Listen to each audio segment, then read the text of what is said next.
and welcome to the Raw Review. We are the Dadley Boyz of What Culture. I'm Adam Wilborn, joined by Michael Hamflett and Michael Sidgwick, here to review everything that happened on last night's episode of Monday Night Raw. But before we get into it, if you're a fan of this sort of thing, make sure you subscribe to What Culture Wrestling on Apple Podcasts, Spotify, Amazon Music, and YouTube, where we do daily wrestling podcasts where we not only review Raw, but also SmackDown, the show formerly known as NXT 2.0. AEW Dynamite, AEW Collision, pay-per-views, premium live events. We have interviews, roundtable discussions, and a round of the week complete with a bloody good quiz, of course, on Wrestle Culture. As I said, though, joined by Hamflett and Sidgwick to review last night's Raw. You've not been best pleased with the output on Monday nights recently. How did you feel about last night's show? Power's back, thank God. Yes. Really enjoyed this one. Like one or two big angles that if you've watched already, people will already know probably what we're referring to. But again, like I say this most weeks, the obvious response and like emotional reactions to so many of these characters is what's going to make or break Raw in 2024. I keep mentioning Punk and Cody because they're the two stars that spring to mind, but ultimately without that obvious singular figure with which all of this can be shaped around, because it's WWE and typically that's always how it works, a good episode rests wholly on the power of the supporting cast. And several of those supporting cast members were missing, and yet everybody else, this was like a show chock full of upper mid-carders that yet made for what I thought was a mostly really entertaining 3 hours. Like a strong week anyway for me as a viewer, but a stronger week in terms of who was absent from this, and yet how good I thought most of this was in spite of that. Do you think it helped them focus up because Clash of the Castle is so close now? Yeah, potentially. As a viewing experience, this was loud. Mostly, like really quite loud at certain points. So that helped enormously. Better than in previous weeks. And there was one really awesome match. So as Raw goes, I had an all right time. I had an okay time. It's amazing when they can open the show and just have that shot coming through the crowd and just a packed arena. And you just highly anticipating what's to come in the few hours that we were here with this. And obviously they started the show recapping something that quite a few people missed because of TV things. Liv Morgan, obviously, they saw her beat Becky Lynch, but they didn't see her lock lips with Dominik Mysterio, and Liv's out straight away following that to welcome us to the Liv Morgan Revenge Tour. She says she took out Rhea Ripley, something no one else could do, became Women's World Champion, and put Becky Lynch into early retirement. So one can assume Becky Lynch is going to re-sign eventually with WWE. But she says the cherry on top was kissing Dominik, and she boasted about all the social media views that's had, and that brings out Dominik Mysterio, who is booed out of the building, can barely get his point across. He says, I don't know what game you're playing, Liv, but Rhea Ripley's going to kill you when she returns. Liv had a nice response to this. She's going to kill you too, Dom. That was tremendous. Really like that. But Morgan said to Dom she could make it all worth it. Oh my God. And she stepped close to Dom. And I'm surprised you understood her meaning. Oh yeah, I was wondering. I think the insinuation was that she might have full sex with Dominik Mysterio and be quite good at it. Wow. He was thinking both holding singles titles. Well, oh my God. Yeah. So she basically backs him into the corner, and she wants to take everything from Rhea Ripley, she says, and that includes Dominik Mysterio.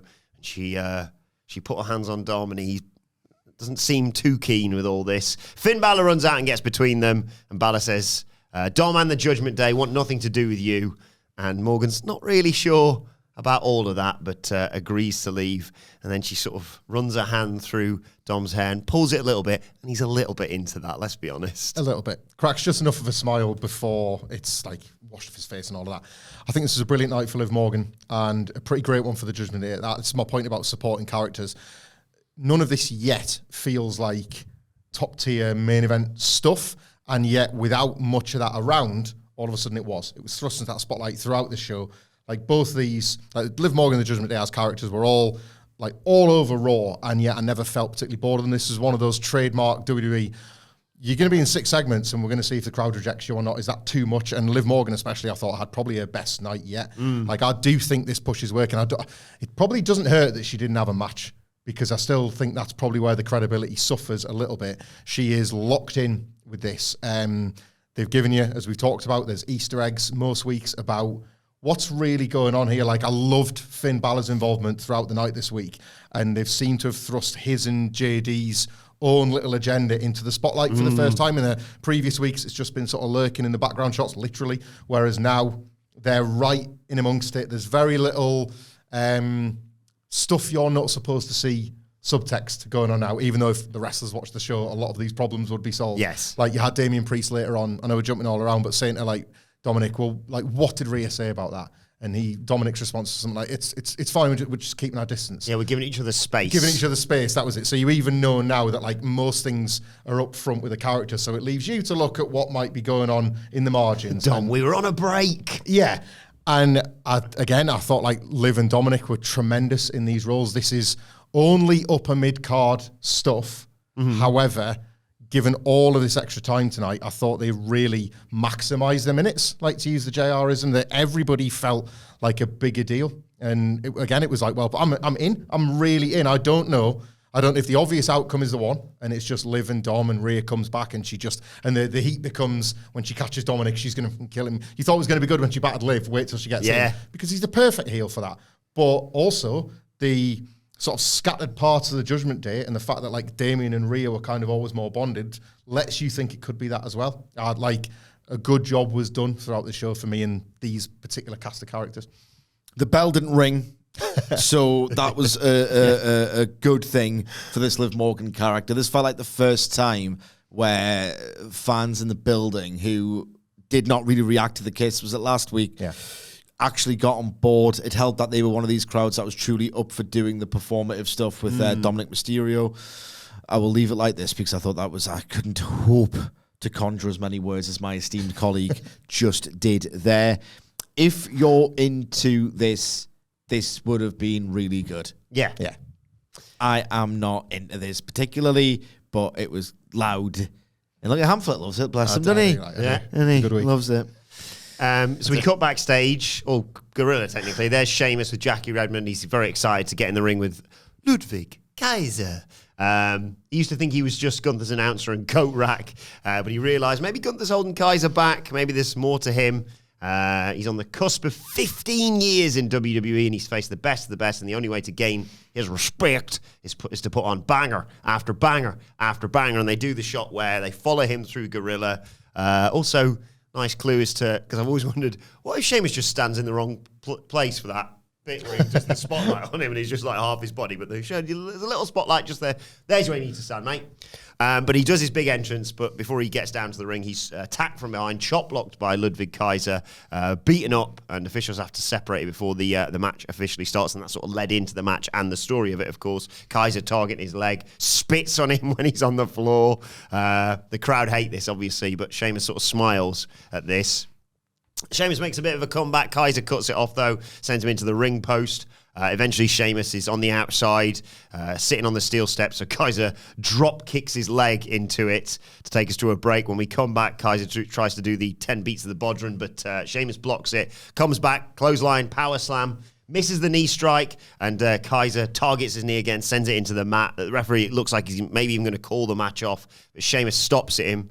His chest is all swollen and red and what have you, yells at Kaiser, "Is that all you got?" So Kaiser goes after him in the corner. Sheamus comes back with chops, hits a knee strike. His knee's exposed as well because Kaiser's taken down his knee pad earlier. Goes for the bro kick, but the leg gives out. Kaiser tries a schoolboy and gets a 2 count. Sheamus hits him with the 10 beats of the Bodhrán. Goes for a white noise off the middle rope, but Kaiser slips out of it, kicks the leg out of his leg, rolls him up and gets the 1, 2, 3. Loved the leg work in this match. Like, it didn't even need it, and I was so glad they included it. Something I really liked about this match, aside from that, was how well it fit in, considering that we've just had this real soap opera start of the show, and you know what kind of all of these characters are going to be mixed up in this romance subplot, and you know the Judgment Day, are they going to split, whatever. And how this match following it didn't feel particularly out of place. I don't want one of these every week. I don't want I think we touched on this on the Q&A pod we did yesterday. This is our style now that you get a lot of. So it's maybe not got the magic it might have had a few years ago, and the Instagram post of the swollen chest doesn't hit like it used to, that sort of thing. But once a month maybe, which with a Gunther, with an Ely, with a Sheamus, with a Ludwig Kaiser, you're realistically going to get probably one of these a month. Fit in amongst some very sports entertainment WWE, I think it places very nicely. And the fact that Ludwig Kaiser was given Like, great agent in here, because the fact that he was given the leg to work on to show Sheamus that he's more than just a hard hitter.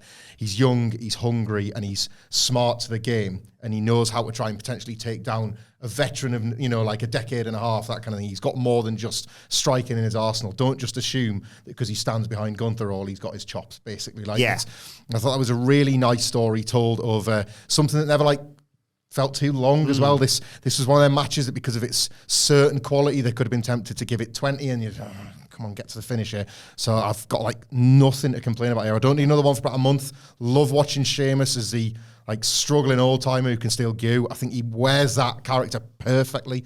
So really, really strong booking of both of these characters. Surprised by the result?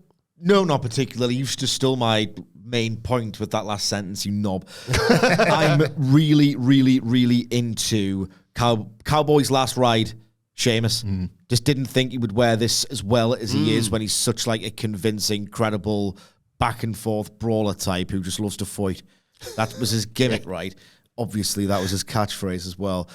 I don't know how he does it. He's obviously, over recent weeks, shed the weight that he himself is happy to say he was carrying when he came back a little bit too early.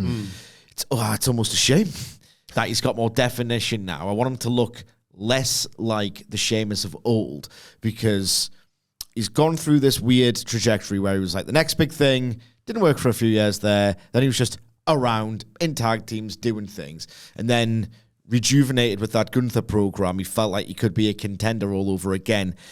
The injuries pile up, he's forced to take time off, and I think they've established this wonderful rule, this incredibly effective rule for him. It's he's basically a stiffer Dustin Rhodes. How has he developed this sympathy? I do not know, but there's a magic to it, and there's a vulnerability.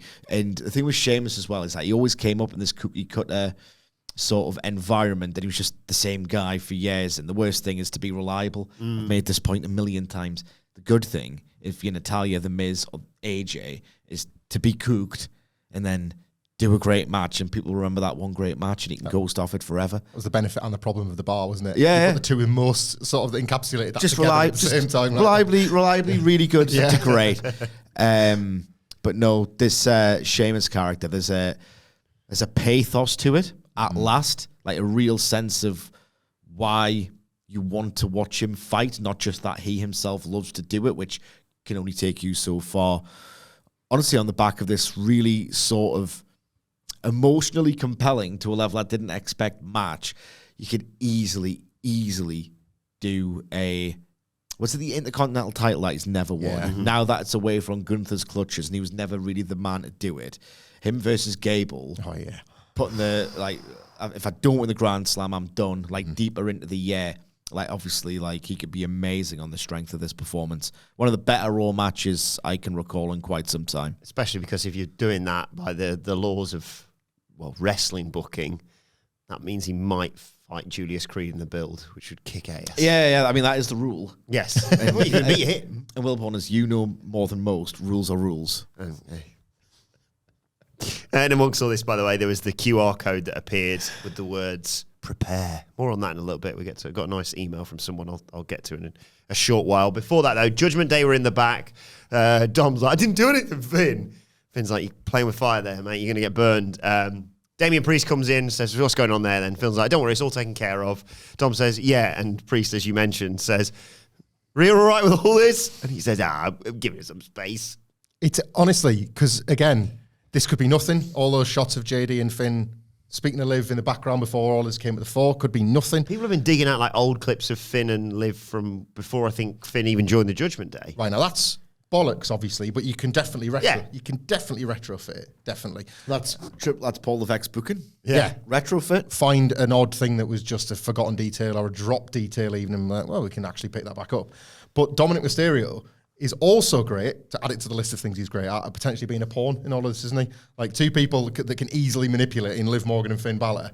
Well, who are you going to pick? Him. All day long. So he kind of fits that role as well. Yeah. And Priest says he's going to deal with Rey tonight. Dom spits when he says his name, by the way. And they're going to remind everyone why the Judgment Day runs Raw. And then we go to another backstage segment. I think they should keep doing this. I think it should get funnier and funnier. Ricochet getting kinesio tape or whatever it's called. He's got it on like both sides now. I think he should just be getting wrapped in it next week. So he's getting taped up by the dock, and Ilya Dragunov comes in and says, look, I know you're not 100%, but you don't care. I'm not there to stop you because guys like us need to live unhealthily close to the limit. Ricochet. Guys like us. It's like that time when somebody says to Alan Partridge, well, it's people like us that make you stars, isn't it? He's like, I don't necessarily agree with that. Like Ricochet talking to the Dragunov. Us. We're not the same, you and I. Ricochet said if he could walk, he could fight. Surely dangerously. Yes. Is the better word to use. Dragunov, some notes on this scripting, Paul. Notes. Dragunov warned him to be cautious because Bron Breakker's wired differently. Ricochet said, I'm wired differently, as are you. Oh, yeah? No, you're not, Ricochet. You're not wired to nout. You need to get out. Get your bloody balls back. Yeah. My God.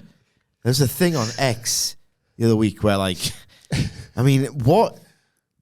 Why would Ricochet love Paul Levesque as much as he does? Didn't patent any of his work after it because once upon a time it was electrifying. And it was on X the other day, like, someone was, like, saying, like, a Ricochet fan saying to Ricochet, oh, you know, it's bad that you don't get the chance to parade the speed title or whatever. And he's like, it's an X exclusive. Why am I doing it on TV? Like, you know, why are you simping for Paul Levesque so much? Look what he's done to your career. Like, what has he done to you? What's he done for you? Such a lifelong fan, isn't it? There's that picture of him from the Reign of Terror where Ricochet has still got the long hair. Triple H. Like, I forgot. Never switched off, is he? Trev and Paul. He's institutionalized in that system, and it's a system that doesn't let him be good. It's one thing if you're carrying cross. If I'm him, I don't want to ever leave. I'm happy as a pig in that they haven't worked me out yet. With Ricochet, how's he been institutionalized by this? I find it so odd. And it's a great story. It was on the Brian Myers and Kurt Hawkins. Yeah. Kurt Hawkins and Matt Cardona podcast, where they're asked, why didn't you go after Bret Hart's attacker at the 2019 Hall of Fame? And Brian Myers says, I couldn't do it. I didn't hear any commotion.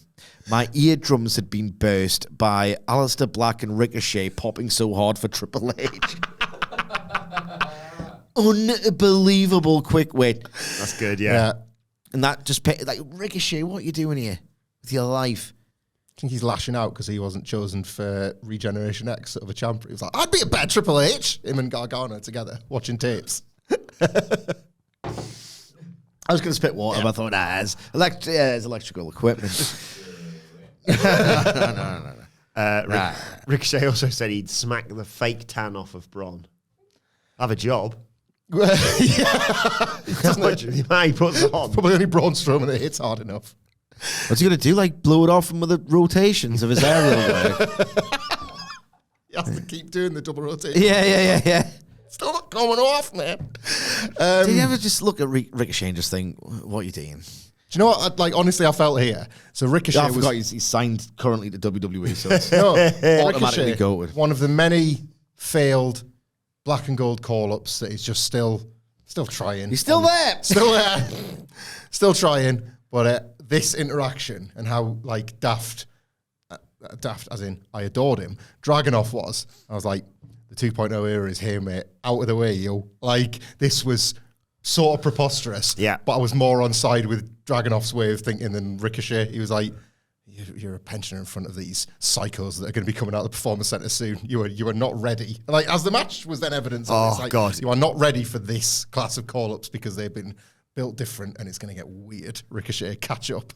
We'll get to the match in due course, but I loved it. And I was weirdly supporting Ricochet because I was like, just prolong. It's the anticipation with Bron, isn't it?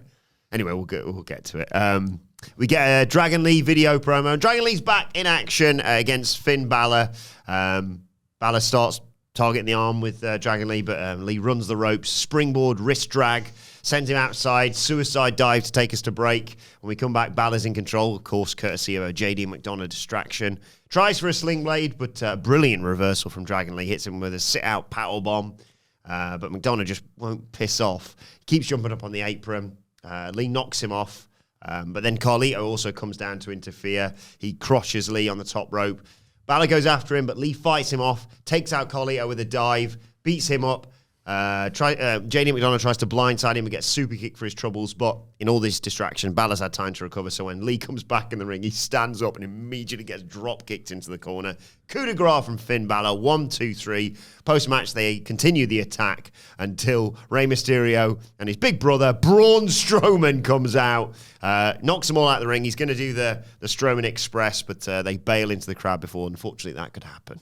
I get this is just a match. I get why you would theoretically at least have the babyface not want the help whilst the heels continue to cheat. But there's absolutely nothing wrong in wrestling with even in the sides, and that was what stuck out to me here. Like here come maybe because I'm writing. Give Braun a luchador mask. I'm writing a list at the moment about the entry that includes when Rhea Ripley stops to do a pose before saving Bianca Belair, and like so maybe it's just fresh in my mind that like. Just go and help. But like, it's not just post-match attack. It's the whole match. Dragon Lee's up against it. And it's like, Dragon Lee, mate, I think you've bet on the wrong horse for the LWO because they're not helping anybody. You need to rely on Braun Strowman, who's ran from the other building from last week to help you. And then Rey Mysterio will catch up when he can be arsed. Like, he just looked a bit dumb. Like, the baby faces look like losers. Like, it's Judgment Day run Raw. It's because there's absolutely nobody competing with them other than Braun Strowman. Match was fine. Like, well worked. You know what I mean? It's like, I'm so glad you said that because I'm watching this and feeling nothing. Yeah. It's like, oh, good snap. Yeah. That was fast, that. That was pretty fast for the Fed. I'm watching it and I'm thinking, what if someone was brave and bold enough to say, this guy who was like in 2019, the Takahashi stuff in New Japan was really like, Jesus Christ. Look at these guys, they rule. What if they just say, why don't you be in for 12 minutes? We'll let you. Don't worry about what we said before by slowing it down. No, I don't mean that. Just be that Dragon Lee. How would the fans respond? I mean, would they go absolutely wild? It'd be new star stuff, wouldn't it? It'd be like the first, well, we'll get one of this later on in another match where you're like, oh, well, I love him then. Like that's. But why did they sign them just to say, rein it in a little bit? Rein in your best qualities. I was wondering in this one if Finn Balor's got like the out of nowhere AJ Styles Cody Rhodes match and possibly what might become of the rest of AJ's year. I'm wondering if Finn's got one of them in him or not. They go to KFC and go, I don't like chicken. Why did he come here? Do you know what I mean? It's stupid. Why sign him? I understand this renaissance of WWE and the Ludwig. I understand yeet. Yeah. I get that. Even because of the deliberate pacing, but good. I get Gunther in this environment, right? There are lots to. I get a lot of it. I get the appeal if I don't necessarily go, oh my God, is he going to say it again? He says it every single week, but is he going to say it again? Yeet. Oh, yeah. Not necessarily for me. I think he's going to say yeet and, I was hanging on every word there, Sid. Thank you. I get it. I get it. Yeah. Not only I don't get why they want a Dragon Lee. No, I agree. And I'll say this every week, but I will say it for the remainder of his contract. But then, again, in defense of you, not that you need me to defend you, there's an Ospreay, everybody else thing with wrestlers who do aerials for the most part, isn't there? There's not many doing stuff on the level. But Levesque doesn't rate Will Ospreay. He's not ready for the grind stage, and that's it's a totally different conversation. He worked Impact for fun. He worked Impact Wrestling for fun. He looked at a country that had a wrestling and said, I know what I'll do, Australia. I'm going to give you pro wrestling. So I wrote in an editorial, the name of which escapes me. You can find it from this if you like. That grind comment. If New Japan hadn't signed Will Ospreay after one match, which they did, and he was just a free agent doing his things in 2016 that he was doing and just going viral with how incredible he kind of was, Paul Levesque would have signed him quicker than he got rid of China. Wow. Yep. Where's the lie? Maybe they mean different things by grind. Maybe Ospreay is thinking like, I put my neck through hell every week on Dynamite and Collision, and Triple H like, that's not grind. You want to make those fans wait in an Indian Deathlock, pal. 35 4 times a week. Yeah, 35 minutes for 2 years as the world champion that can't be stopped. That's grind. I watched this match and thought, that's good. Yeah. I should be getting blown away by Dragon. My tits should no longer exist and blown off. After this, Damian Priest says to Carlito, you want to prove yourself as part of the Judgment Day? Go and ask for a match against Roman then. Carlito's like, what? Goes to leave, and R-Truth comes in and says, tell me about it, eh? Being in the Judgment Day is like a roller coaster. When you're down, they kick you. And then when you're up, they kick you again. But being in the Judgment Day, those are the best days of my life. The camera pans and there's Miz. What?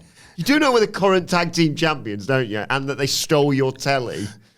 Truth's like, Jesus, mate, you're obsessed. You need to chill out. You need to move on. Funny. It was funny. They stole your TV. It was funny. You're obsessed with the Judgment Day, Miz. Off. The belts are dying. But I had a good laugh. But on both brands, the tag belts are in real trouble, guys. But I had a real time this time. Unimportant. They'll fix them next month. It's fine. Low down on the priorities list right now. But What's high up? Jokes as good as this. The continued success of Liv Morgan. Get away from us. I get it. I'm dead. Let's move on. Well, let's move on to one of my favourite things on this show. And that was Sami Zayn coming out. Got a great reaction, of course. Happy to be back in PA, Pennsylvania, where he won the Intercontinental title, of course. But he hasn't been able to enjoy it because of Chad Gable. It's gone on for too long, though, and he invites Gable on his own out to the ring. And, that doesn't happen because instead, there's no Chad Gable. It's just the rest of the Alpha Academy. Maxine Dupri, Akira Tozawa, and Otis come out. And Maxine just very sheepishly apologizes. She says, he's told me to tell you, you don't deserve his time tonight. And she even had a message from Gable. And Zayn's like, you really don't have to do this. She's like, no, I'm going to read this. And the note reads, Sami, you really think you can turn my students against me? Ha! Sami, you are living proof that my teachings can take a pathetic excuse of a human being and make them a champion. Without my help, this ring would be filled with a failure hanging around backstage pretending to be a ninja, a child that couldn't even hold on to his Money in the Bank briefcase, and a knockoff Barbie. And he also says that the only way to end this was to give him an IC title shot. Crowd are chanting for Otis at this point, and Zayn says, look, if that's what it takes, fine. I'll face you at Clash at the Castle for the Intercontinental Champion, if that means ending all this. But Zayn puts down the belt. He wants to talk directly to the members of the Alpha Academy. He asks them if they've had enough of the humiliation. They're better than all this. People know that they're better. Gable doesn't get to decide what you're worth, he says. I understand. I've been there. Look, take it from me. You need to set yourselves free. But before we can get any response, Chad Gable attacks Sami Zayn from behind, beats him down. The crowd again chanting for Otis. Huge German to Sami Zayn. And then Gable holds him in place and tells Otis to hit him. And Otis is conflicted, obviously. Doesn't move, so Gable just smacks him in the face. This time it's Tozawa that stands up to Chad Gable, so he shoves him. And then Maxine, before he can attack Akira Tozawa, steps in, pulls Gable away, and Gable mocks her, tells her to get on her knees and beg him to stop, and she does. And Gable says, get out of the ring. And Tozawa and Maxine get on the apron whilst Gable's bollocking them, basically. And then Otis steps to Chad Gable. The crowd love this. But for a bit, it's only Otis. Oh, Jesus it's only Otis, Christ, isn't it? Jesus I was Christ pumped almighty. by this. There's 2 Bloodline retreads in WWE at the moment. This is better than the Guerrillas of Destiny versus Street Profits. Christ alive. I will say, oh my God. But all this, before Otis can actually do anything, whilst Gable's sort of begging off, Sami Zayn's recovered and he jumps Gable, but that knocks Gable into Otis, into Tozawa and Maxine on the apron, who get knocked off of it. And Otis doesn't know what's happened. All he's seen is, well, he's felt he felt someone knock into him to knock them off the apron, and Gable immediately like, it was him, Otis. And Otis isn't sure, but in the end, drops Sami Zayn with the world's strongest slam, leaves the ring. Chad Gable couldn't care less at this point. He's just holding up the IC title, and there's a nice visual where he gets Tozawa on his shoulders, and Dupree in his arms, and he looks like he's carrying 2 pieces of paper, basically, and just walks to the back, and the crowd tell Gable that he sucks. This was awesome. 2 pieces of paper in the weight of the world. What a visual that was of Otis physically carrying both to the back, of how much he's trying to carry along with him as he goes through this like turmoil. Cinema. He gets, thank you, Sid, you got that before I could. Yes. He's obviously only got 6 days to enjoy this because he has to watch television and realise what actually occurred. They can't. They have to be like, oh yeah. No, they don't. It's a fair. But they will. Like, it happened out in the ring. They'll course correct that one. He's got to focus on the match. No, he needs to focus on the fact that it wasn't Sami Zayn pushing it to him on purpose and that he shouldn't have attacked him. But that's fine. That is absolutely fine. That response when Otis stood in the middle made me wonder if I was wrong, and they should just follow through with this and see where this Otis push goes. Because my big thing was that that is right now so hot, it is steering us too far away from the one thing that should really mean the most, which is Sami and Chad for the Intercontinental title. I think this week they kind of put their hands together. I really do. Yeah. I think like I'm convinced enough by the response to Otis almost pushing back on Chad Gable that you can probably get away with both. Yeah, like dipping their toes in there, like, well, that's... Yeah. I still maintain that there's not a world champion in Otis, and it doesn't mean you don't go with him. Great first challenger for Gable, though. Yeah, it doesn't mean you don't go with him just because you're maybe not going to make a top star like you were doing with Sami Zayn in the Bloodline.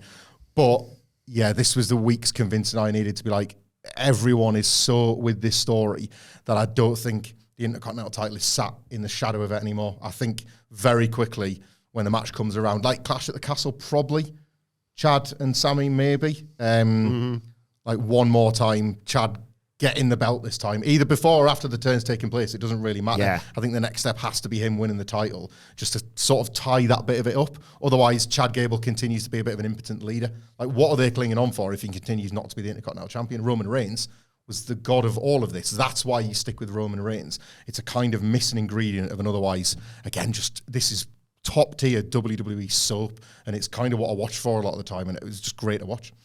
Yeah, I would describe this as a demonstrably, incredibly effective use of formula.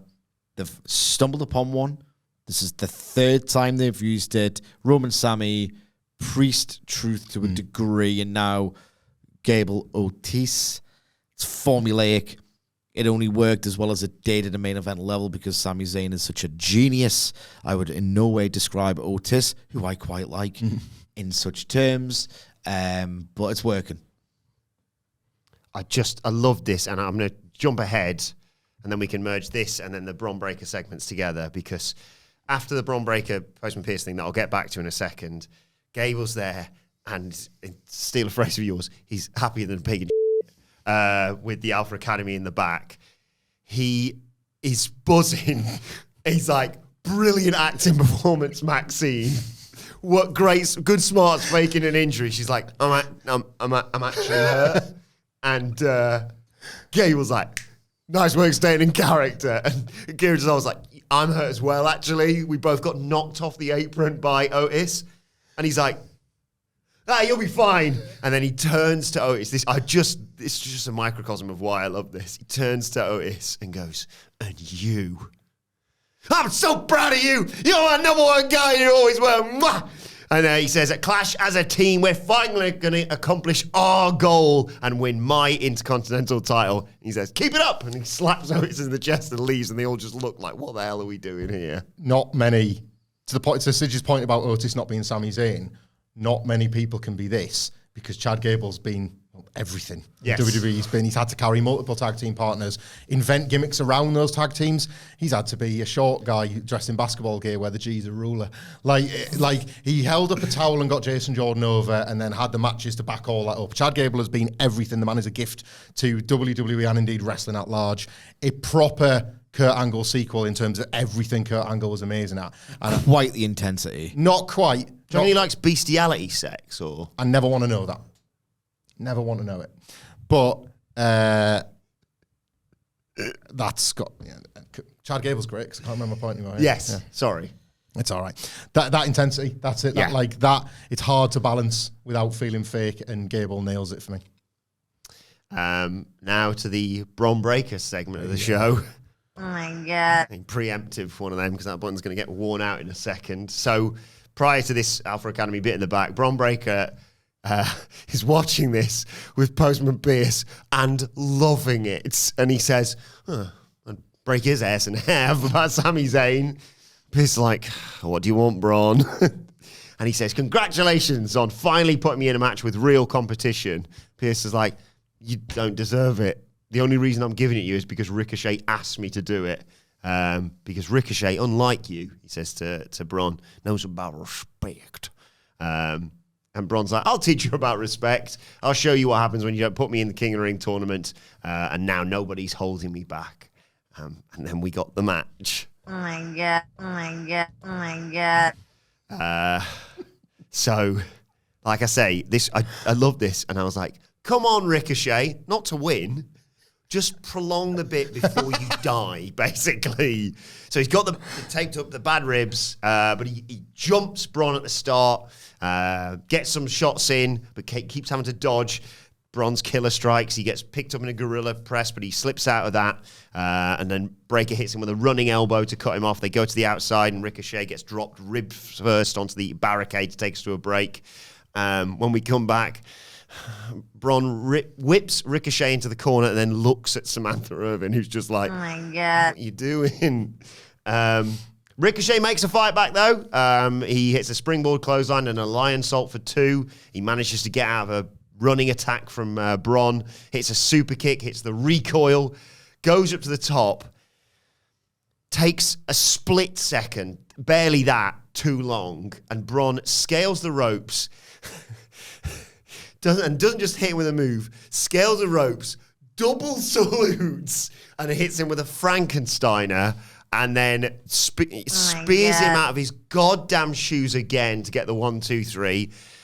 As if that's not bad enough, he keeps beating him up afterwards, sends him outside. He's going to kill him, literally, with the steel steps. All the officials are there. And, well, despite the fact the officials are there, Bron says, we're gonna do it anyway.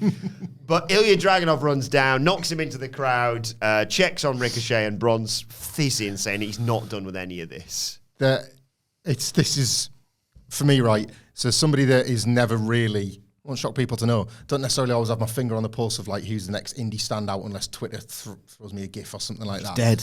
Yeah, it is dead, isn't it? Like, dead. There's no sort of early maybe days of AEW where out of nowhere an indie standout was appearing on national television. You're like, wow, this would have just never happened previously. They are accomplishing that with NXT to WWE, and I use Bron Breakker, Ilya Dragunov, and the Creeds as examples. Creeds? Well, think of the debut, is what I'm talking about. Like the Brutus Ball appearing on Raw for the first time. Like, Jesus Christ, right? We've seen this 100 times. That double salute, that psycho Frankensteiner, every time he's done it in NXT, like, he's already fallen backwards when he's doing it. This is psycho stuff. I love it, right?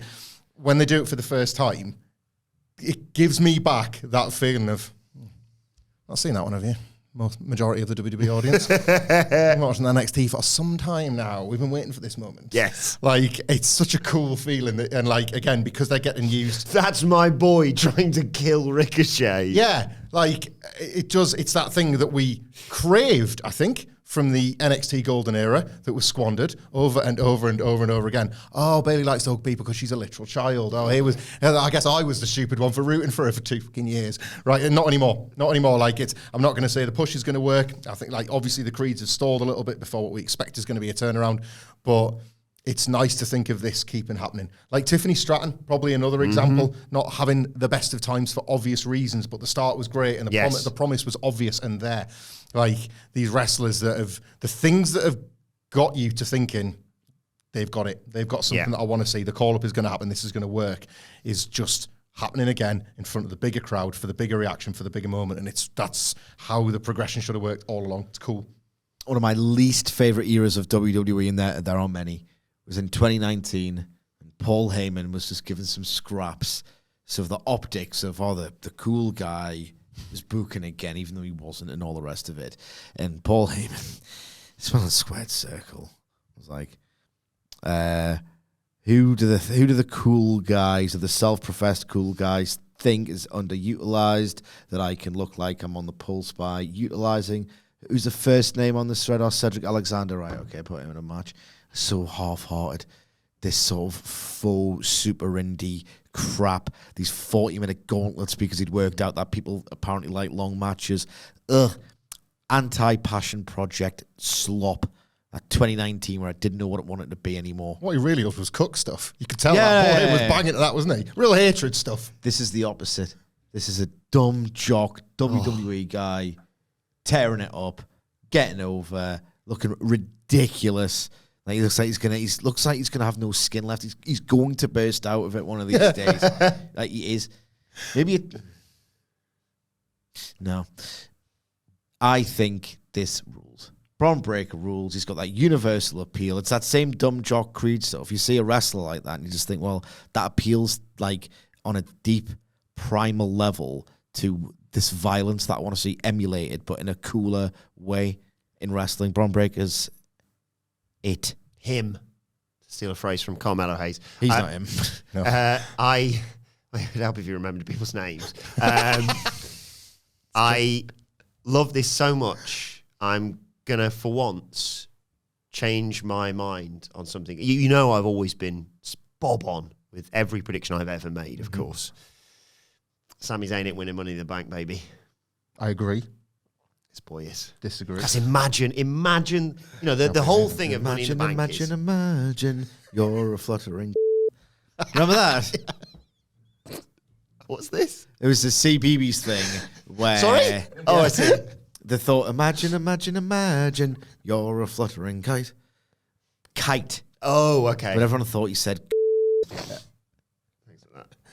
like that meme where somebody was reading out like all the abuse online that like people were getting, especially in the Conservative Party, and there's just some MP going, "F***ing Tory," and that just gets isolated, and you're like, "Well, great, I'll keep that. Nice. I'll use that. It will come in handy." I'll feel that most days.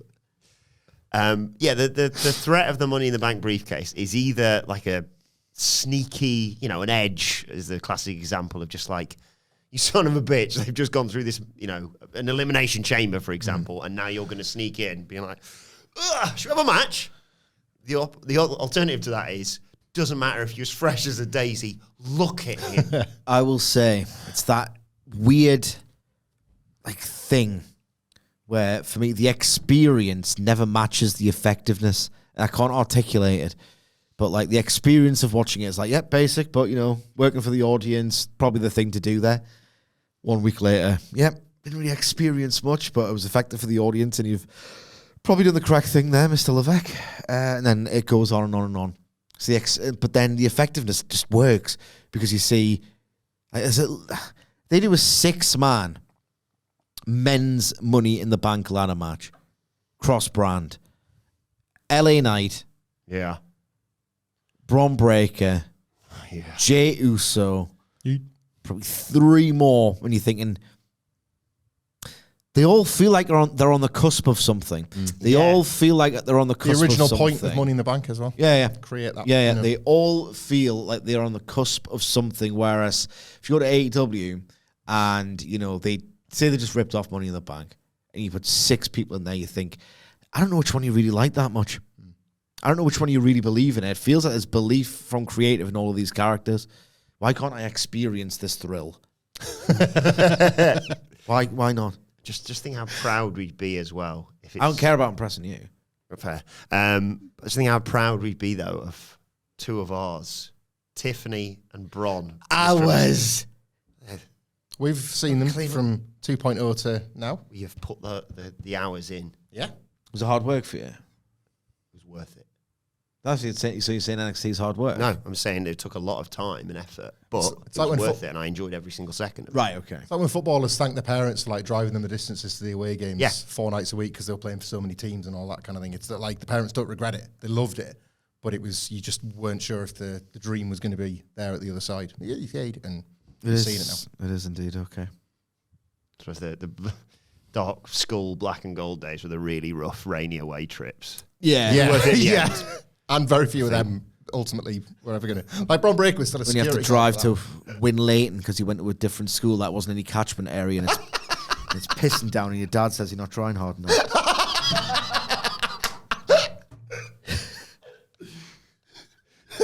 When you're a maverick in training, but you just don't fancy it on a Sunday morning when it's a bit raining. You're not as tall as the other lads. And the manager's not getting through here, but the dad's word's really sick. Some of the lads on the other team are you in year 8 or What's going on? What's going on there? What's going on? You in year 8. You don't look at Football at 11, work at 4. I'm playing some kids and we're late and then I've got a back shift. Yeah. Right. I'm trying. Honestly, Sid, that's done me, that has. I was class and training.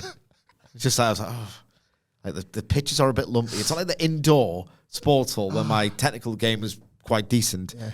Like, can't really get a good dribble on here, and I'm gonna get halved if this if this mutant they call the air raid is gonna come anywhere near us. I think I'll just hide on the wing. That's what I'll do. Don't know if I like this anymore. I think I'm going to start listening to Slipknot. Gonna stop playing, Dad. Looks like you already did, son. Yeah, I didn't train him. Right. Yeah, that's Yeah. right. That was me. I like the That felt really lived in as you reflected. Did you see the thing where it was like Jude Bellingham after he won the Champions League was like, this is all for all the people who didn't believe in me, and people were like, you played for like the first team at Birmingham when you were 16, mate. How many people have said you couldn't do it? Probably the best player in every youth team you've ever played in. Sorry. If anything, if you don't end up being England's greatest player, something's gone badly wrong. Yeah. Saw a clip on Twitter the other day of the clip from Arrested Development where their mom's having a conversation, and it was like the Bellinghams after an incredible Euros, and she's just going, I don't care much for Job. That's good. Hey, I tell you what, his surname, you Mackin bastards are going to get. We're going to make some money. We're going to make some money on the yeah. back of a guy's surname. It makes us sick. Bang average, but we're going to make some coin by the looks of it. The Premier League team just sniffing around. It's like, oh, you've not been watching then. Yeah, he's fine. Like, definitely fine. Do you think people who tweeted like, what are Birmingham doing retiring a shirt after this Jude Bellingham lad? Do you think they're just slowly going back and deleting those tweets? So You know what Birmingham were probably doing at the time? Thinking he could come back maybe with a bit of sentimentality and do like the Gareth Bale thing when he went back to Spurs or something like that. Just make sure we're giving the nicest send-off possible, because who knows, if he's got like a heart when he's 30, he might entertain the idea of coming back just for the crack. Probably very cynical, obviously, as you can tell. Right, back on Raw, Mysterio and Zelina Vega, the former Queen Zelina, of course. There's loads left of this. Approach Dragon Lee, and they say you would have won if not for Carlito, and well, basically the rest of the Judgment Day as well. An hour blanket absence. Yes. He'll get payback soon, but they need to take out his protection first. That's why Rey's going straight for the head of the Judgment Day, of course, in Damian Priest. They might think that they run Raw. That doesn't include the LWO, and he's going to personally deliver that message to Priest tonight. And then we get a nice recap of the Liv Dominik segment with the Pat McAfee. That was good fun this week. A fun choice of thing to use that gimmick for, yeah. Speaking of fun, actually, that reminds me, I'm going to give Stuart Brown a birthday shout out from all of us here at What Culture. Thank you for your email, Stuart. Adam.willman@whatculture.com, of course. Stuart says, hi, Adam, it's my 37th birthday today. Happy birthday. Stuart. I wonder if I could get a shout out. I've been listening to the pod since I've been listening to the pod since 2017 and watching the channel for a lot longer. I'm not on it, so I don't get a chance to interact with you guys as much as I would like, but you've been a massive part of my life and carried me through some dark times and made me laugh out loud on countless occasions. In fact, I listen to you, here we go, so often that your catchphrases have infiltrated my life to such an extent that my 9-year-old son and 5-year-old daughter cannot stop themselves saying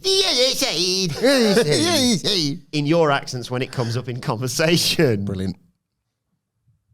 Could only get one of my kids on board with that one, let alone 2, so you've done well there. No, I can't even get my wife on board with that, so stop it, Adam. Just wanted to say thank you for the amazing work, hours of content, and general happiness you provide me on a daily basis. P.S. I know the Michaels don't like supernatural wrestling, but can I get your genuine thoughts on the Nightbird storyline, and if you followed any of the QR codes? Cheers again, lads. Don't know where I'd be without you. If you're ever down south, my local shop has Mountain Dew Pitch Black. Hi to Stuart from Worthing. Thank you, Stuart, for that. Thanks, Stuart. We sort of touched upon this a few weeks ago when the QR codes were first dropping, and it's really difficult because, listen long enough, I think we're kind of honest in our appraisal of this sort of stuff generally. As recent as the Cope House of Black stuff, it tends not to work that well. And yet, anything Bray Wyatt adjacent is sort of stuck in it. You sort of have to, don't you? And I also, it's a worthy thing to try. I think Bo Dallas, like, created a certain different atmosphere around himself and his name and everything when, like, Bray Wyatt passed and when you saw the documentary and all that, and you kind of look at that man's life and you think, this is worth a go. He is, if there's going to be one person that is absolutely as passionate for all of this as Bray himself was, it's probably him. Why not? But you are asking a lot for this to work. I still think, like, there's a lot of disparate pieces here, a lot of failed pushes and projects all coming together at the same time. And historically, like, wrestling, it's not a magic wand effect on those failed prospects. Like, I'm thinking of, like, something like the Social Outcasts. That idea was predicated on the idea of 4 losers, but when they come together, it's 4 losers. Like, there's not a great history for that working out all that well. The 3-man band, like, they're like the new brood, to follow on from the not that successful first brood, as Sid has been pointing out lately. Yes. It's going to be an uphill battle from the beginning. Gangrel and the Hardys, when they left Michael Hayes behind for Gangrel's magic. Like, this is the thing. It's like, well, this worked out so well when they left you. We're going to have a go on this. Yeah. You know, it's going to be an uphill battle, but the one thing they've got going for them, and maybe Stuart's email is an example of that, is an awful lot of sentimental goodwill from the people that want this to work. I have not followed the QR codes, but I've followed the accounts that follow the QR codes. That detective work still goes on. Not to the extent of the White Rabbit. What's it called again? The Nightbird. Yes. It's not been like a White Rabbit phenomenon, but then I think it's because Bray was at the centre of that. Yeah. They will be given every chance to succeed. I just find it hard to believe they will. No, I don't think it's going to succeed either, and I don't think that's necessarily as a result of my genuine bias against supernatural-themed storylines and how they break the world of WWE, which is heightened and silly, I guess, not so much these days. It just doesn't work in that context. You always use the thing, if you are a supernaturally powered performer in a wrestling setting and you don't win every single match, you are terrible. Yep. And you are, like, you're just wasting your gifts of the ability to break the world as we know it. Nobody calls the police, ever. Wait a second. Every rule of science we know has been broken. Never makes any sense, ever. The Undertaker at his goofiest was the Undertaker at his worst. Yes, he did the odd parlor trick stuff in the streak years, and I think a lot of that was driven by sentimentality and just the acceptance that the Undertaker is this living legend or whatever, and the fans just kind of went along with it. But the Undertaker worked as well as he did for so long, not because he shot lightning out of his hands or because he came back to life. If anything, when he did that stuff, he was really not that over or a draw or anything. Thank you, Mick Foley, for saving his career. It was when The Undertaker was working with Shawn Michaels at Bad Blood and Hell in a Cell, where he looked like a great old one, when Shawn Michaels looked like a guy petrified for his life being stuck in that structure with that guy. It requires great wrestling to work. It always has, it always will. The thing is, even if you can get away from the stupid trappings, I'm sorry, I know you probably are invested, birthday boy, in supernatural stuff. If you're asking us a question, I don't begrudge anyone for enjoying this. I really, really don't. Shut up, you. I don't. It's just not my thing. But even if you take away the aesthetics and maybe some of the special effects, and you can just think, well, there's a substance behind the character, which I'm not as big as fan. There undoubtedly was behind The Undertaker, right? You can go so far with this gimmick or with this sort of deal if the performer has their own sense of intimidation, where it's like, right, I don't believe that The Undertaker can come back from the dead, but he's such like a tall, hulking, strong dude who's kind of convinced himself he has these powers of recovery. I can buy that Shawn Michaels is scared of him, even if I can't buy the powers. Yeah. If that makes any sense. It's Dexter Lumis. Yep. Dexter Lumis could wrestle for 1 trillion years and not do anything like The Undertaker did in Bad Blood 1997. Mm-hmm. Just because he can't blink, I don't find it intimidating. Nikki Cross has the similar ability to just do nothing with her face. Cool. I know, like, sort of boring people in admin who could do that, and I wouldn't want to see them in a wrestling context. Do you know what I mean? It's not an impressive feat for me. Bo Dallas, he doesn't even have the size. Look, it's a nice idea what they're doing. We like Eric Rowan. Eric Rowan's absolutely awesome. Absolutely awesome. I'd like something to go well for Joe Gacy. The man is sort of very talented. He's owed one, I think, by the system a little bit. He's very talented. There's talent there, but like, you have to be as good as The Undertaker was in 1996 and 1997. Thank you again, Mick Foley, for that. For this to remotely work. The thing is as well, this is not a WWE bias. I hate the fact that the House of Black can teleport. I hate the fact that there is genuine magical property within the black goo that changes people's personality. We saw it with Sky Blue. I think it's ridiculous, personally. The House of Black in trios matches, rock. Brody King and Buddy Matthews in singles matches, rock. Whenever they do any kind of promo, I don't think there's any deeper meaning here. I think you're talking nonsense. I don't like it in AEW. It persists. TNA are trying it. I'm not saying that's the reason why they are potentially going out of business, but it can't help. Yeah. It's not going to work with Dexter Lumis and Bo Dallas. It just, I'll show me Arsene Fenix window if this works. It might work in that people will be nice to it. This act headlines WrestleMania. Like, no. I'd put a lot of money on it not happening. It's like, I think it's worthwhile with your Undertaker. Happy birthday. Sorry for being a miserable bastard. I'm sorry, man. I'm sorry. You know, we're doing a bit of wrestling analysis around characters that often don't Look, feel it like hasn't they happened belong. yet. Yeah. I might be doing this But in a month. We're using history Yes. and other examples around characters that don't often fit in wrestling despite trying to, and despite wrestling loving it, because occasionally with someone like a Bray Wyatt, it's a merch mover. It really connects with, you can't even call it a cult following, an enormous following of people. But like Sidge's example of The Undertaker there, invoking Mick Foley and Shawn Michaels is sort of perfect for me, because, and this doesn't just apply to any gimmick, it can apply to any wrestler, but often when you talk about, that was great. Well, yeah, like Mick Foley and Shawn Michaels, you were talking to two of the all-time star makers ever, two of the all-time best ever. So if those, even if it was just that, and like The Undertaker didn't do other great stuff, like, again, in one case with Shawn Michaels, but like, you are requiring, for that to work, this example, this Nightbird, you are looking for, in an ideal situation, talents on a level of a Mick Foley and a Shawn Michaels to help get some of this over the line when the bell rings. You could argue WWE doesn't even have them, but if it does, do you want to give your, like LA Knight was right? LA You Knight could put Will Ospreay in there with Bo Dallas, and I'm not going to find him scary. and this is it. And would you even want to do it? You could put Darby Allin in there. Yeah.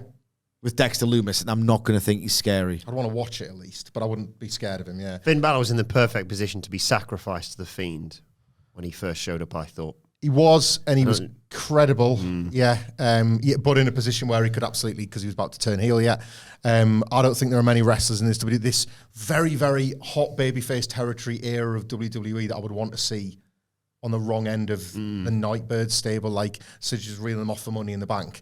Like, LA Knight was one the last time in the Pitch Black match, and even he could go, right, I'm kind of done with that sponsorship nonsense. Like, you don't want a Jey Uso. It wasn't nonsense. That's just a delicious drink. Oh, it's a delicious drink. I do love the drink. It's changed all of our lives. But the LA Knight character had to kind of get himself as far away from that as possible to retain his cool that he built up. A Jey Uso ideally does not want to get caught in the mix with this, because that character probably doesn't survive it. Cody Rhodes gets through it, and then you're a bit like, right, what's Cody on to next? It's just, that's something they're working against as well. It'll be the all-time Triple H booking flex if this one gets over properly and sticks. Like, I can't think of examples that have been up against as much that have succeeded. So I don't think it's going to work. Right, back to Raw and what I like to call big business time. You know, that was really spooky, that conversation. Yeah. I got really scared of it. I was almost going like, ooh. Oh, do you want to do it now? Okay. I thought you'd forgotten. No, I've got it saved. But All right, okay, I'll do it when you want. I was just trying to do a segue. He's got more parental pride coming up, that's why. Yes. Yeah. Because it's Excited to get there. It's business time. Kiana James gets interviewed before her first match. She's facing Natalya for her debut. Calls Natalya one of the most accomplished stars in WWE history.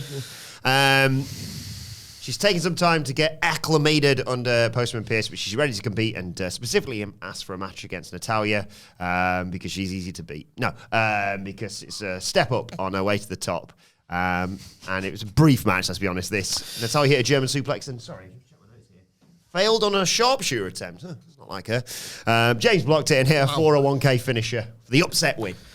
Yeah. I mean, look. This Natalya mythology come from? Loses a 3-minute match. That's what you need to do to get over, pal. What?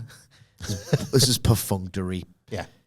Well, like Kiana James look fine here. They've again the NXT 2.0 thing, like Michael Cole having to talk about like business scholarship, successful and loads of business. You get it, business. Like, well, in NXT we had a helicopter, Michael. So yes, we understand. Yes. I'm glad she's already established she brings the handbag down to the ring, because then that could just have a brick in it. And 401k as a finisher still. Yeah. Don't tinker with perfection. No. Kathy Kelly's chatting to the New Day about AOP and Karrion Kross, and basically they say, his plan's not going to work. We're best mates. What are you going to do? A lot of teams have tried to get between us, but they all failed, and they're going to be the next ones to do that because New Day rocks. But Karrion Kross cuts them off, says the power of positivity is dead. That's like his MO as soon as he walks in. Sure is when you're around. We were having a good time, Karrion. Yeah, you're not wrong. Oh, we invited Karrion to the party. Kingston says, we still hit... Sorry, did you see the video of him? I'd never noticed this before because we were all too busy laughing at the outcome. When Jeff Hardy beat him that 1 week on Raw and he brought out, I can see you running on the wall. Twitter went nuts, obviously, and then Karrion Kross's career just died in front of him. They showed the clip of like when Jeff brings that music back and like Karrion Kross is like pacing the ring, and then the music's like boom, boom, and he goes... And he just has a split second where he loses himself. He's like, even he's going, yes, no more words, it's back. I thought my powers are magic. Thank you, WWE. Did he get beaten like 90 seconds? Of course he did. Why do people get institutionalized by this thing, brainwashed? And it's not rhetorical, it's used to as well. What is it about this place? Something different about this place. Honestly, it's like QAnon. That's contempt I have for you all. Comparison before, and I really hate it. It makes me uneasy. Anyway, they go to leave, and Karrion Kross tells Xavier, after tonight, you won't have to follow Kofi around anymore. Trust me. Trust me. Live the Snake Morgan. Trust me. I don't know. Karrion Kross, he's some kind of warming to him, the big idiot. Oh, no, man. That celebration. Celebration was pretty... We did it! The image that you see set around was pretty funny to me. Oh, shut up, man. I'll quit. I'll retire from WWE podcasts if you try and get him over. Nicholas goes through the gallery sometimes. Yeah, you're not allowed. When you get to this image, Nicholas, when he said, hey, we did it. It was the final testament. We're the best. Like he Karrion Kross the emoji. I'll retire. Before we get to that, Sonya Deville approaches Natalya in the back, who says, enough is enough, it's time for a change. Deville's happy about that, and he's like, yeah, out of the way you. Goes to speak to Zoey Stark and Shayna Baszler. Zoey Stark, they don't want to talk to her, basically. They're going to show Belair and Cargill why they're the best team in WWE. Leave us alone, basically. Sonya Deville. We're not there yet. Before that, it was Braun Strowman versus Carlito. I mean, it went 90 seconds. Carlito hit him with a running knee lift, and Strowman's just like... Bálor and McDonough tried to get involved. That doesn't work. Carlito tried to use the distraction to hit a backstabber, and Strowman just went, what's going on? Just shrugged it off completely, and he's brought back the face-first chokeslam that looks awful to get the 1, 2, 3. I do like that. Felt good watching Carlito get it, didn't it? Like, yeah, you would probably do this one. Yeah. They all attack Strowman after the match. Strowman fights him off, but gets chop blocked by Dom, who grabs a chair. Strowman punches it out of his hands, goes after Dom. But who should save Dom but the seductress, Liv Morgan? So Strowman's like, I'll just kill the rest of them then. But they overwhelm him, batter him, specifically in the legs with the chair. And Morgan again tries to seduce Dominik Mysterio. Finn Balor gets between them, but I also saw a clip on Twitter that she'd stolen his arm sling somehow in all of this. Yeah, loved it. Braun Strowman again is one of them characters that they never should have screwed him up as bad as they did the first time around, to be honest, because you see him in a situation like this and you realise why he's such a good fit for WWE. Remember that time like he beat up the entire tag division, and had the character not been dead for a year by that point, you'd have been like, awesome. Tag team suck. Like, Braun Strowman's the best. Like, Carlito needed a beating like this, I think, because you're kind of watching going, how are you a threat to anybody? Even you look like you don't want to be a threat to anybody. So I enjoyed the squash. And I do like this little side quest that the Judgment Day are on in just trying to stop him. And they kind of, he's going to get up. Yeah. And then they're knackered again. So I enjoyed this a lot. I'm enjoying Braun. Yeah, it was fun. The more pukes that he gets to beat up and no sell, the better. We see the tag team champions, Bianca Belair and Jade Cargill, walking through the back in their gear, and if you spot in the background, Chad Gable's chatting with the Creed brothers again. Yes, it's happening. But if you're in that mindset of like, what's going on there then? I suppose it's time for the Raw Riddle. So I asked you this yesterday. I tested your noggins on this one. Got it. I'm as light as a feather, and yet the strongest person can't hold me for 5 minutes. What am I? Like a sneeze. Yes, It could be a sneeze. The 5 minutes is so specific. I know. To suggest 4.5. I don't know. I think you're overthinking it. Possibly. Based on the websites Wilborn uses. Well, website. A nude. Bare minimum. A nude. Very good. Yeah. I mean, these are all correct. But you haven't got the answer that's written down on the. So okay, we can confer further then because we haven't got it written down. One more time, please. I'm as light as a feather, and yet the strongest person can't hold me for 5 minutes. What am I? What else is light? What else do you hold? Calorie-free versions of foods in your mouth. No. Like Philadelphia Light. No. Well, you don't. Too much. Well, you don't. So, I told you I'd get you back. Yeah. That's very good. I'm struggling with my weight. He's got me. So am I. It's fine.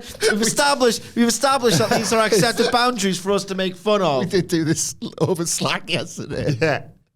We've been talking about, like, sometimes I shouldn't. I was like, well, it's fucking dead. We're fat guys now. Fat guy.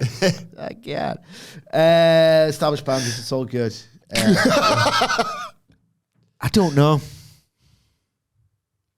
As light as a feather. I can't get away from this 5 minute malarkey because I feel like it's going to make the person that's posed the riddle stupider. Well, is there anything like you can hold a note? Mm-hmm. Hold a. Have you got it, Nicholas? Yeah, I literally got it yesterday. Ah. You're overthinking this, man. Yeah. They are, aren't they? Go on. Your breath.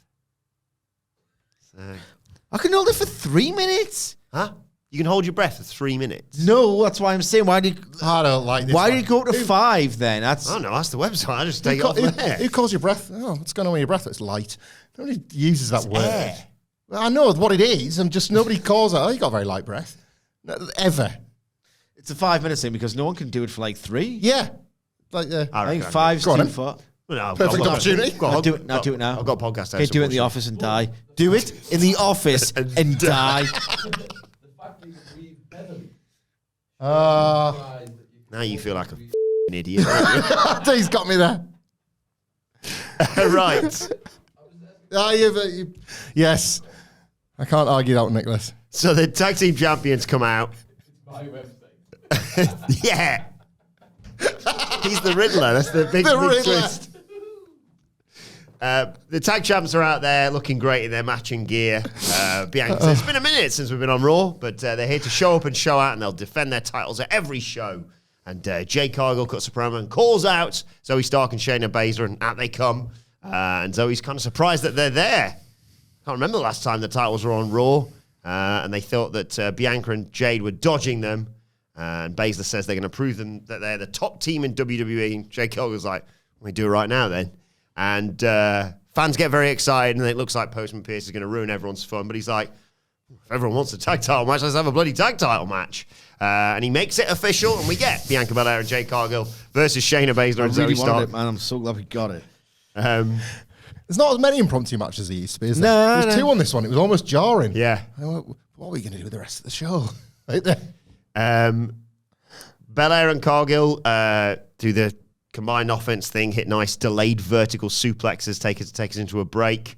When we come back, Jade Cargill hits Baszler with a fall-away slam, makes the hot tag to Bianca Belair, who comes running wild. Stark gets hit with a spine buster and a standing moonsault. Baszler has to come in and break up the cover. They try to double team Bianca Belair, but Jade Cargill pulls Shayna out the ring, but then Baszler moves and Cargill crashes into the steel steps.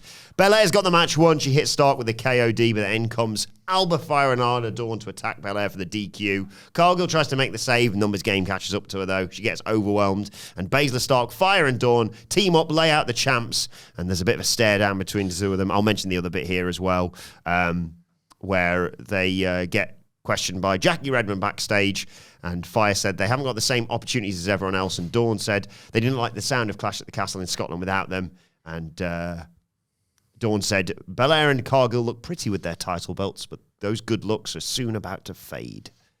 Whatever. Otherwise, I think this match was on its way to something before that run-in. But Bianca Belair did a backflip here where I was like, the timing was unbelievable. Stunning. And I wasn't sure if I was just being fooled, because they didn't, that weird thing where they didn't use the hard camera. It was giving SmackDown Live 2016. They had the moving camera the whole time, and I don't know, it makes you pay attention a little bit when you think, no, why am I not looking at that same view? And if any thing needs that extra sort of lean in and pay attention, it's the booking of most women's wrestling on WWE. So I was glad to have that. And the fact that they're building Sonya Deville, arranging a gang of shooters in Baszler and Zoey Stark and Natalya, but that's clearly where they're going. Yeah, don't mind that either. Jade and Bianca, the star powers, eclipses everybody else's. But that's why it's good that they're the tag champions and they can float. Your tag team, that's how that should feel. Yeah, if you had them on ultimately, if either of these teams had won the belts, the division's worse off for it because that's what they bring. Like this. I mean, obviously, setting up presumably a triple threat for the PLE, and all I thought was, oh, cool. Can they do a 4-person delayed vertical suplex? Probably. Yeah, they'll give it a go. They're ridiculously talented, those two. And like you say, they're just... It's weird, they haven't got any real genuine opposition, but they feel like they feel like the biggest women's tag champs they've had since Sasha and Bayley, basically. I mean, come on. What are we doing here? As they should, by the way. Yeah. This Jade Cargill thing, odd, really bad botch aside, I think is working. I love seeing Jade Cargill being presented as this massive star. Can't really be stopped, as you say. This team cannot be beat. If and when they are beat, it should be by a team that has really had to work at it, or the next obvious over team. The match down the line between the two of them is WrestleMania worthy if you want to make it. So it's never going to get good, but how much does it matter? It's up to WWE where they want to place that. But how much does it matter on the night? I think this Jade Cargill run is better than I thought it might be for them being a tag team rather than just immediately racing to the match. Damian Priest gets interviewed. Says Judgment Day has had success tonight. It felt good, and he's going to beat the crap out of Rey Mysterio, basically. Then Drew McIntyre shows up. Big chance for CM Punk, obviously, as a result of that. Who says, you look pretty happy with yourself. And Priest is like, I am happy. I'm world champion. And McIntyre says, well, you should enjoy it. This is going to be the highlight of your career. It's all downhill from here, basically. I liked you, but you made things personal. I'll see you soon. And he did. A little bit later on. Sure did. A little bit later on. Oh. Yeah, because first, it's time for Yeet! Jey Uso. Huge baby. And Jey enters through the crowd and cuts a promo in the stands. Nice moment with him and a kid in a Yeet shirt as well. He said he had big plans this year. Last year's Money in the Bank, of course, had the bloodline civil war. That was tough on him. He lost his brothers, he lost his cousins, but he stayed in the fight because he knew one day he'd fight on his own. He wasn't a right-hand man. He knew he could be main event Jey Uso, and he thanked the fans for yeeting with him on his journey. And he announced his intentions to go for Money in the Bank. Should win it. Perfectly placed to win it, as I've talked about. That means he has to win a long, lengthy main event match, though. What, the Money in the Bank ladder match? No, after the cash-in. Oh, and he's going to make it with Jimmy, and they're going to cash in for the tag belts.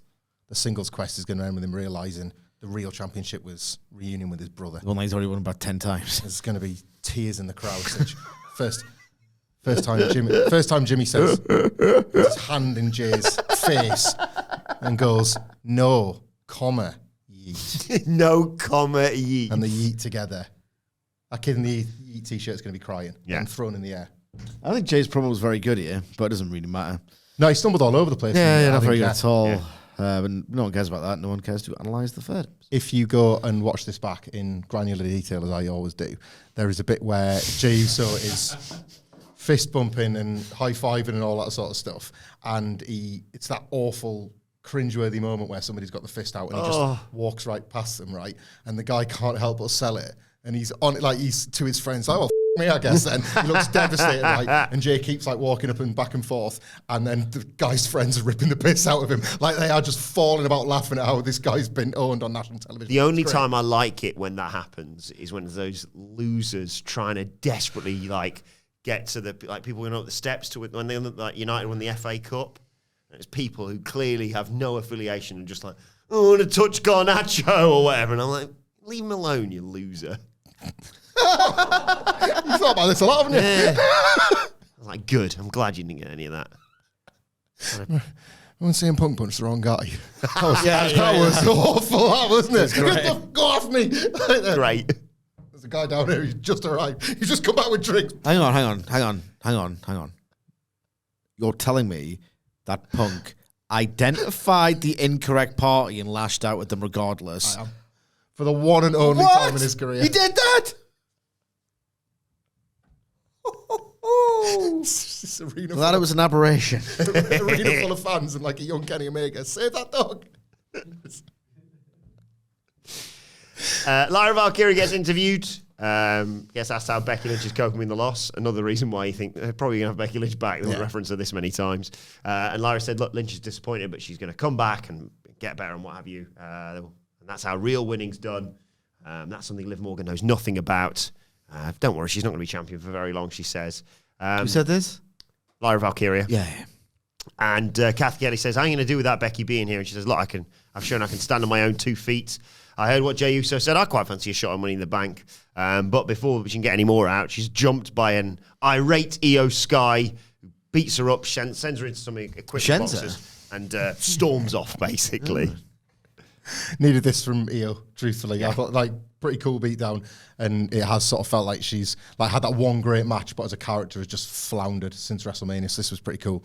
It's cool. It's cool. Are they all right, Ricky Moore building up Lyra to turn heel? Because she seems a bit aggravated by Becky Lynch gets us. Like is that Becky Lynch makes the return and she sort of like little brothers are a little bit or something like that, and that's where I don't know. It just felt like it was very, very on the nose. What else about Becky Lynch? All right, got my own wings to flap. Gums, sorry. Anything you want to say about No. that? Okay. Well, let's get to the Authors of Pain. It's the Raw undercard. Karrion Kross is out there with AOP. Yeah. Against the New Day.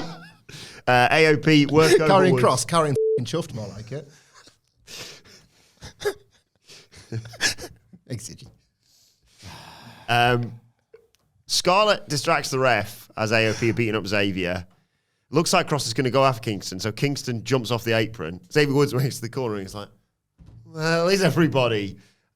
Kingston goes, oh, bollocks, jumps back on the apron, but it's too late by that time. And Akam knocks him off anyway. AOP hit Woods with, oh, what a rush, and get the 1, 2, 3. And Karrion Kross is the happiest man you've ever seen. 2 years of like master planning and magic powers and all the rest of it. And it's like, if you get the partner off the apron so he can't make the tag, we might win the match. Yeah, I know. And two of the biggest lads in the tag division as well. There must be, you've got a much better memory of football. I mean, there must be an example of somebody celebrating a consolation goal to a like inappropriate level or something.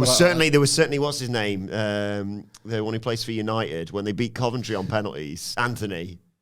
And they beat Coventry on penalties in the FA Cup semi-final, and he turned around and was shushing Coventry players. And all the other Man United players were like taking it quite well, like, God, we really shouldn't have made that much of a meal of it. He's like, more of a consolation fixture than a consolation goal. The season we got relegated, where we tried to get Rafa in last minute, and it was too late.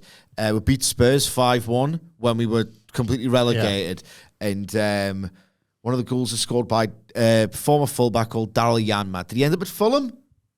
That sounds right. He's like, I worked with a Newcastle fan at the time when he was hungry. He said, I'm Daryl Scranmat, me. Right, okay. So there was a Daryl Janmat, and so picks the ball out the net that he's just scored, carries it. It's like, come on. It's like, you went nowhere, we were relegated, and you were crap. Yeah. And then you can see a fan in the crowd, in the stands. Oh, off, man. Fucking tell me to get up for it. What about the other 37 fixtures? Yeah, I know.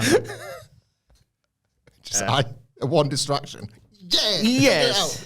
And again, you just have to watch the TV. Like Xavier's like, oh God, I feel like I want to assault Kofi Kingston, and somebody shows him the tape. I was just trying his best. Yeah. Oh, fine then. Yeah, we're cool. We're cool. Like not going to break up a 10-year bond. Yeah. Long established friendship based on trust and. Carry Cross, I know we got him. We got him now. If anything, I'm sorry for not trusting you that much. Yeah. Can we get to the main event? At Watford, not Fulham. Yes, that was it. I knew it was a London team. Then we got the Fire and Dawn thing, and then it was time for the main event, World Heavyweight Champion Damian Priest versus Rey Mysterio. A quick word on the entrances, because... Goes too long. The finish is pretty good, and Drew interfered. Priest came out with fire. Yes, loved the new Damian Priest entrance. What do you mean? The entrance, because in the first 3 minutes, it was just a dull heat sequence. Ah, very good.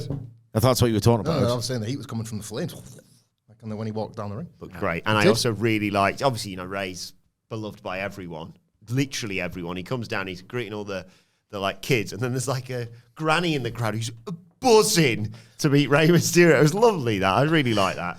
And then we got the match. Puts on a mask so he does the little secret conversation with her. She's a stunt granny. That's the Thanks, twist. My funny voice, Salem from Sabrina. Those signs, handing them out at the door. I don't know. I had one about Jerry Lawler and Chris Hansen. They took that away. Right.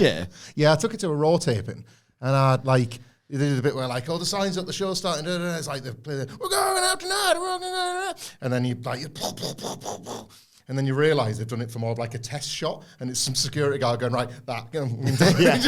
Took off. Did you like Jerry take a seat? It just said, "Hi Jerry, I'm Chris Hansen." Okay. So what saved my masterpiece spoiler. Triple H wins for the second hour. Got him. Wasn't going to be foiled again. Is that a legit sign you brought? Yeah. This one's all right. I was 22 years old. That's too old. Yeah. 100% too old. I was post-university. I think I was deeply miserable, and it was well, it's going to have to be this, and it's going to have to be the Fed. They're going to have to get me out of this jam that is my life. I think my favourite sign moment remains the bit on the Raw after WrestleMania this year when they were reading out the sign of the night. Good stuff. It was the one that was you could see behind at WrestleMania 38, and he only turned it around when this WrestleMania entrance all night. It just said something like WWE equals best or whatever like that. and then there was all night.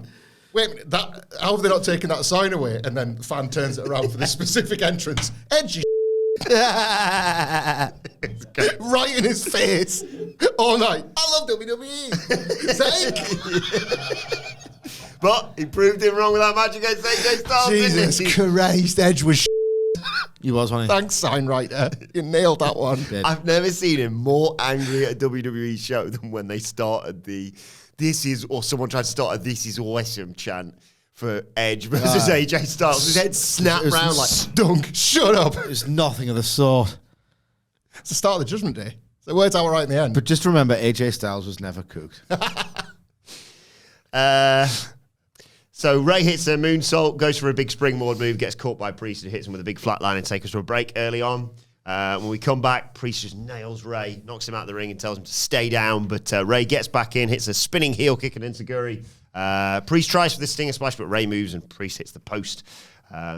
Rey goes up top, but Priest kicks him off the ropes, and Rey came back with a seated senton on a springboard crossbody for 2. Priest tossed Rey into the corner. It looked like it sucked because he sort of landed a bit awkwardly, but Rey came back with a tornado DDT for 2. But Priest caught Rey off the ropes, hit Snake Eyes and a clothesline for 2. Set up for the Razor's Edge, but Rey blocks it, hit a Hurricane Rana, 619 and a springboard splash for a 2 count. Carlito comes down and gets on the apron. Dragon Lee comes down and fights him off, though, until he's attacked from behind by McDonough and Bálor. Rey takes out the Judgment Day with a big corkscrew dive, goes up top, but Priest just grabs him, south of heaven chokeslam. 1, 2, 3. The moment after the match, so Priest has barely got to his feet before Drew McIntyre slides in and attacks. Crowd Crowd chanting for Punk again. McIntyre hits a Future Shock DDT, sets up for the Claymore. Bálor hits the ring. McIntyre gets rid of him and Carlito and McDonough. Goes to the outside, clears the announce table. But Priest is recovered, gets up and choke slams Drew McIntyre through the table. And Priest stands tall with Bálor, McDonough and Carlito to close out this show. I like the post-match a great deal. There was a really nice detail I thought that wasn't an accident, but could have been, and they just made the best of it. Drew McIntyre goes to pick up the title and drops it for a second and sort of stumbles out, and it's you are so under pressure now. It's like this is this one thing that's sort of become your obsession, and you're trying to play it cool, and you can't. You're still panicked that you're going to relive WrestleMania. It's going to be taken from your grasp straight away. So that was really nice. I saw a tweet that was like, he's still fumbling that world title. And I think it was on purpose. Genuinely, Drew knows his character enough to make me believe that was by design. And Priest looked great getting that revenge on him after the fact. He's just not Seth Rollins when the bell rings, and that's not this high... Hell, that's one of the... Where did he pull Seth Rollins from? That world title was a toy belt, and in spite of its origin story... Seth Rollins got it over. He did. And the matches were never above 3-3 ever on Raw. CM Punk got it over. He did. He helped it a lot. But I don't know, Seth Rollins felt credible by the end as that world champion, and a lot of the time it was through matches that were just better than this, ultimately. A Raw main event where Seth gets to win, gets to give this guy who he's fighting this great night where he almost wins the world title, whatever, and Damian Priest just isn't that. The finish looked great because it's really cool watching him manhandle smaller guys, but dull for nothing else to it before. This is so dull.